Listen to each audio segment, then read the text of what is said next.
मला वाटतं धर्मवीर आनंदीगे साहेबांनी या ठाण्यामध्ये हा नवरात्र उत्सव सुरू केला। म्हणजे गेली 46 वर्ष सातत्याने या ठिकाणी मी देवीच्या उत्सवामध्ये सहभाग घेतोय आणि या देवीच्या कृपेने आमच्यासारखा एक सामान्य कार्यकर्ता इथपर्यंत नेऊन ठेवला आणि धर्मवीर आनंदीगे साहेबांनी या संपूर्ण ठाणे शहरामध्ये उत्सव कशा पद्धतीने साजरे करायचे ते मला वाटतं या ठिकाणी केले जातात।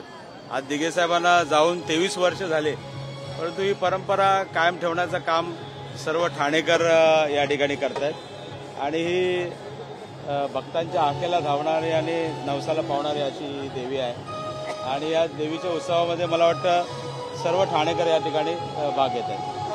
देवी पावणारी आहे, देवीकडे काय मागणं कराल?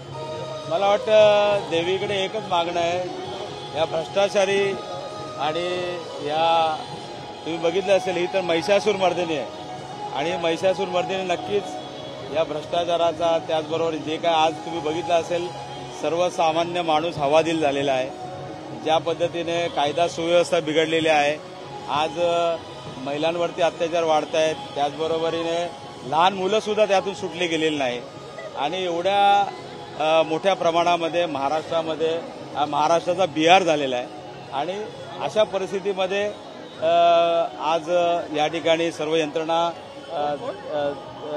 दडपशाहीने काम करतायत आणि म्हणून आई जगदंबेचरणी हीच प्रार्थना करतो की चांगले दिवस हो आणि या लोकांच्या मनातलं जे सरकार आहे आदरणीय उद्धव साहेबांनी ज्या पद्धतीने या ठिकाणी कोरोनाच्या काळात काम केलं होतं, सर्वसामान्यांना दिलासा देण्याचं काम केलं होतं आणि आज तुम्ही बघितलं असेल की महाविकास आघाडी म्हणून या ठिकाणी चांगले एक पर्याय निर्माण या ठिकाणी झालेला आहे आणि मला नक्कीच विश्वास आहे की महाराष्ट्रातली जनता नक्कीच ह्या संबंध याला हे करण्यासाठी या आघाडी सरकारला नक्कीच बळ आई जगदंबा देईल।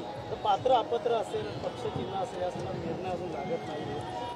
मला वाटतं तुम्ही मी मगाशीच सांगितलं की या ठिकाणी कायद्याचं राज्य राहिलेलं नाही, कुठल्या सर्वसामान्य माणसाला या ठिकाणी कोर्टात सुद्धा जर जायचं असेल तर कोर्टात सुद्धा न्याय 5-5 वर्ष 10-10 वर्ष 50-50 वर्ष। आजच पेपरला वाचलं होतं वयाच्या 85 वर्षाच्या माणसाला आता न्याय मिळाला, तो त्या मला वाटतं त्यांनी 30 ते 35 वर्षापूर्वी कोर्टामध्ये याचिका दाखल केली होती आणि वयाच्या 87 वर्षाच्या खाली त्याला न्याय मिळाला। म्हणजे काय चाललेलं काय, ही चेष्टा चाललेली आहे सर्वसामान्य माणसाची आणि म्हणून जनता त्रस्त आहे।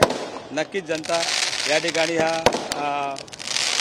महाविकास आघाडीच्या माध्यमातून चांगलं सरकार या ठिकाणी देईल।